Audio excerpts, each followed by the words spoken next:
नमस्कार दोस्तों, मैं हूं संतोष पाठक और आप लोग देखना शुरू कर चुके हैं संतोष पाठक ऑफिशियल यूट्यूब प्लेटफॉर्म। कुछ दिन पहले ही राहुल गांधी ने इस बात की भविष्यवाणी की थी कि नरेंद्र मोदी की सरकार 1 साल में गिर जाएगी। अब मोदी की सरकार गिरेगी या नहीं गिरेगी ये तो आने वाला वक्त ही बताएगा, लेकिन कांग्रेस के बारे में और खासतौर से राहुल गांधी के बारे में ये बात एक बार फिर से सच साबित होती हुई दिखाई दे रही है कि राहुल गांधी जिस पर भरोसा करते हैं वही उनको राजनीतिक तौर पर धोखा दे जाता है।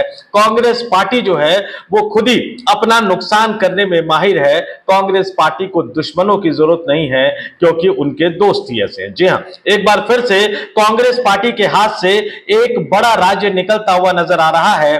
कांग्रेस पार्टी की सरकार एक बड़े राज्य में गिरती हुई नजर आ रही है और इसका मौका यानी ऑपरेशन लोटस चलाने का मौका हमेशा की तरह एक बार फिर से कांग्रेस पार्टी ने ही भारतीय जनता पार्टी के चाणक्य कहे जाने वाले अमित शाह के हाथ में थमा दिया है। और अब कांग्रेस पार्टी एक और राज्य में अपनी सरकार को गंवाने के स्तर पर पहुंच गई है और इसी के साथ कांग्रेस के भविष्य को लेकर कई तरह के सवाल खड़े हो गए हैं। कौन सा है वो राज्य और क्या गलती कर दी कांग्रेस पार्टी के आला कमान ने कि वहां कांग्रेस पार्टी की सरकार गिरने का खतरा पैदा हो गया है और किस तरह से अमित शाह के हाथ में भारतीय जनता पार्टी के हाथ में एक बड़ा मौका आ गया है ऑपरेशन लोटस को चलाने का। इससे जुड़े एक एक तथ्यों को इस स्टोरी में मैं आपके सामने रखूंगा, लेकिन उससे पहले एक अपील, एक आग्रह। अगर आपने अभी तक हमारे इस YouTube मंच को सब्सक्राइब नहीं किया है तो आगे बढ़िए, संतोष पाठक ऑफिशियल YouTube प्लेटफॉर्म को सब्सक्राइब कीजिए, हमारे वीडियो देखिए, वीडियो पसंद आए तो ही लाइक कीजिए और वीडियो पसंद आ गया, लाइक कर दिया तो 2-4 लोगों तक इसको फॉरवर्ड कर दीजिए। और हाँ, हमारे चैनल को सब्सक्राइब करना मत भूलिएगा और अगर मेंबर के तौर पर ज्वाइन कर सके, बहुत ज्यादा राशि खर्च नहीं आती है, तो मेंबर के तौर पर, स्पेशल व्यूवर के तौर पर संतोष पाठक ऑफिशियल यूट्यूब प्लेटफॉर्म को ज्वाइन जरूर कीजिएगा। एक एक करके तथ्यों को आपके सामने रखता हूं। आज की तारीख में, अब केरलम को मिला दिया जाए तो आज की तारीख में कांग्रेस पार्टी की 4 राज्यों में सरकार है, यानी अपना मुख्यमंत्री है, जिसमें केरलम जहां हाल ही में सरकार बनी है, तेलंगाना, हिमाचल प्रदेश और कर्नाटक है। इसमें से 3 राज्य जो है वो दक्षिण भारत में है। लोकसभा सीटों की तादाद की बात में करूं, लोकसभा सांसदों के संख्या की बात में करूं तो इन चारों में से सबसे बड़ा राज्य कर्नाटक है, जहां कांग्रेस पार्टी अपने बलबूते सरकार में है और इसके साथ झारखंड में वो गठबंधन में शामिल है। तमिलनाडु में हाल ही में विजय की सरकार बनी है, वहां वो गठबंधन में शामिल है।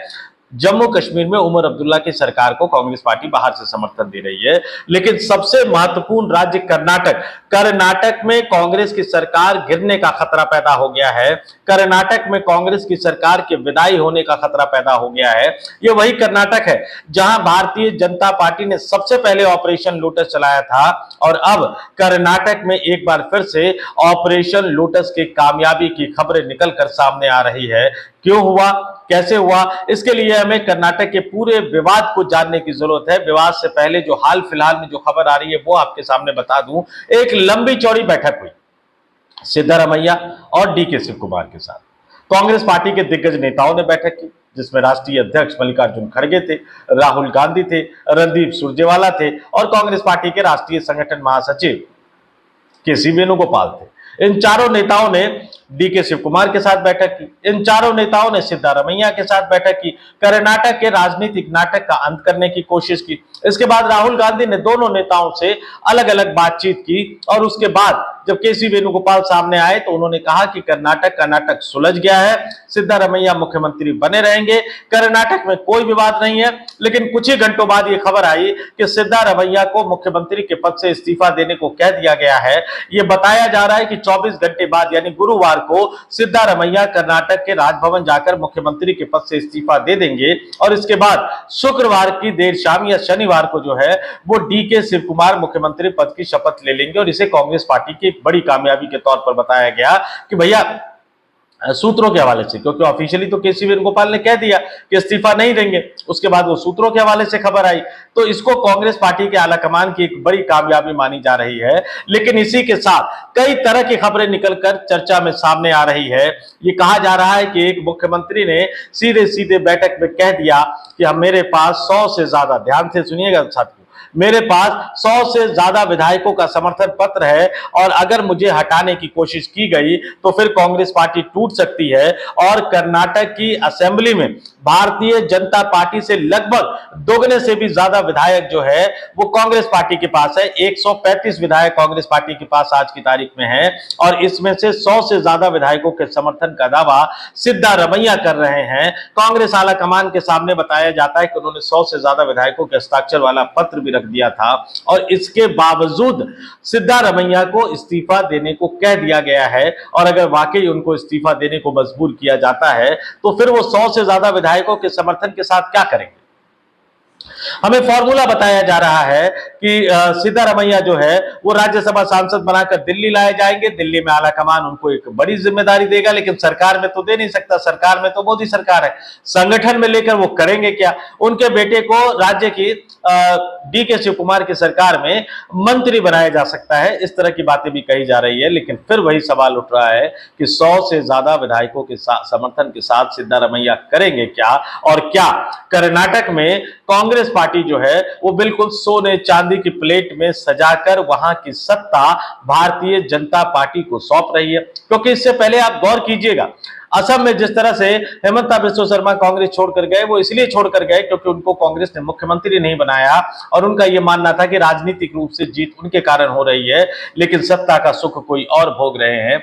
मध्य प्रदेश में इसी तरह से एक लंबे अरसे बाद कांग्रेस पार्टी जीती, कमलनाथ को मुख्यमंत्री बनाया, लेकिन वहां ज्योतिरादित्य सिंधिया कांग्रेस पार्टी को छोड़कर कमलनाथ की सरकार को गिराकर इसलिए चले गए क्योंकि उनका यह कहना था कि इस जीत में मेरा योगदान था, लेकिन मेरी चल नहीं रही, मेरी सुनी नहीं जा रही।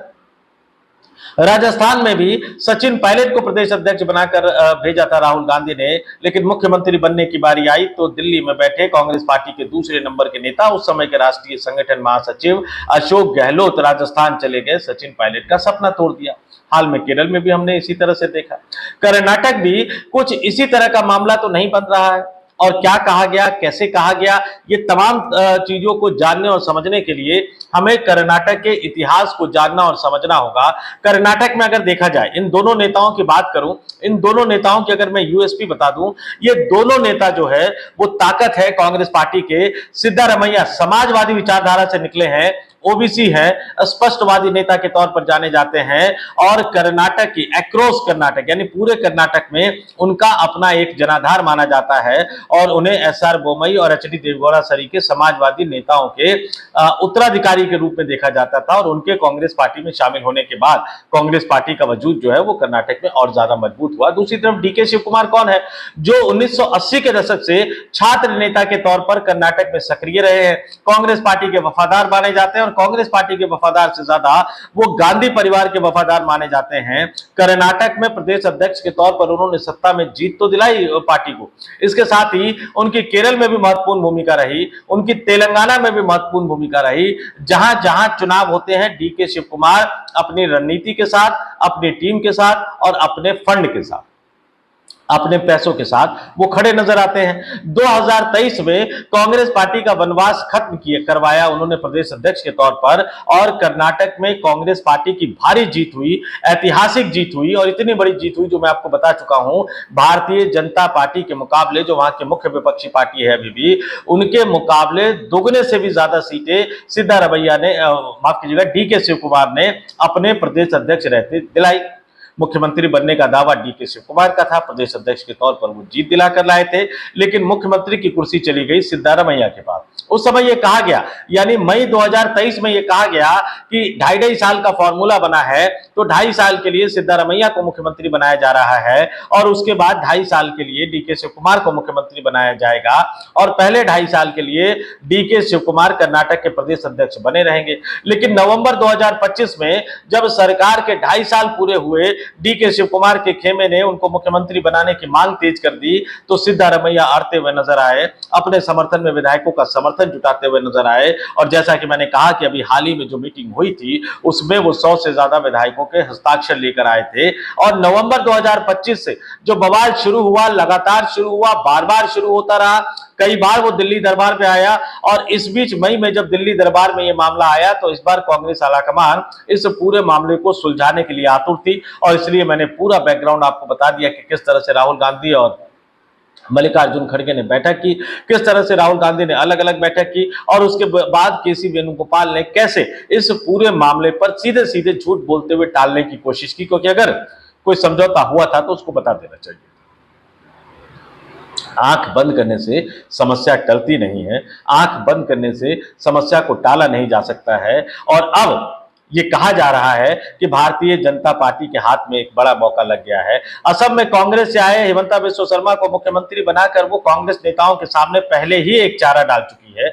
मध्य प्रदेश में कांग्रेस से आए ज्योतिरादित्य सिंधिया को केंद्र में मंत्री बनाकर भी वो एक चारा डाल चुकी है। राष्ट्रीय जनता दल से आए सम्राट चौधरी को बिहार का मुख्यमंत्री बनाकर भारतीय जनता पार्टी ये साबित कर चुकी है कि उनके लिए अपने और पराये मतलब सिद्धांतों और आदर्शों की कोई जगह नहीं है। सत्ता हासिल करने के लिए कुछ भी किया जा सकता है। पंजाब में तो भगवंत मान समेत पूरी की पूरी आम आदमी पार्टी की सरकार को भाजपा में विलय करवाने के लिए लगातार कोशिश कर रहे हैं। और ऐसे में क्या कर्नाटक में राहुल गांधी ने एक बड़ा मौका दे दिया है अमित शाह को ऑपरेशन लोटस चलाने का। कौन टूटेगा, कौन बगावत करेगा, इस बात को फिलहाल तो नहीं कहा जा सकता, लेकिन यह तय मानकर चल लीजिए कि सिद्धारमैया इतनी आसानी से कर्नाटक की गद्दी छोड़ने को तैयार नहीं होंगे। और अभी अगर वो मजबूरी बस छोड़ने को तैयार हो भी जाएंगे तो कितने समय तक वो संतोष कर बैठ पाएंगे, इसके बारे में कहना बहुत मुश्किल है। तो राहुल गांधी जहां मोदी सरकार के 1 साल में गिराने की चेतावनी देते हुए नजर आ रहे थे, वो अपने ही खेल में एक तरह से फंस गए हैं। कर्नाटक की कांग्रेस की सरकार अब कब तक बनी रहेगी, क्योंकि 135 विधायकों में से 100 से ज्यादा विधायकों का समर्थन पत्र सिद्धारमैया के पास है। केंद्र में मोदी की सरकार है, राज्यपाल अपना है। इस बात को जरूर आप गांठ बांध कर रख लीजिएगा।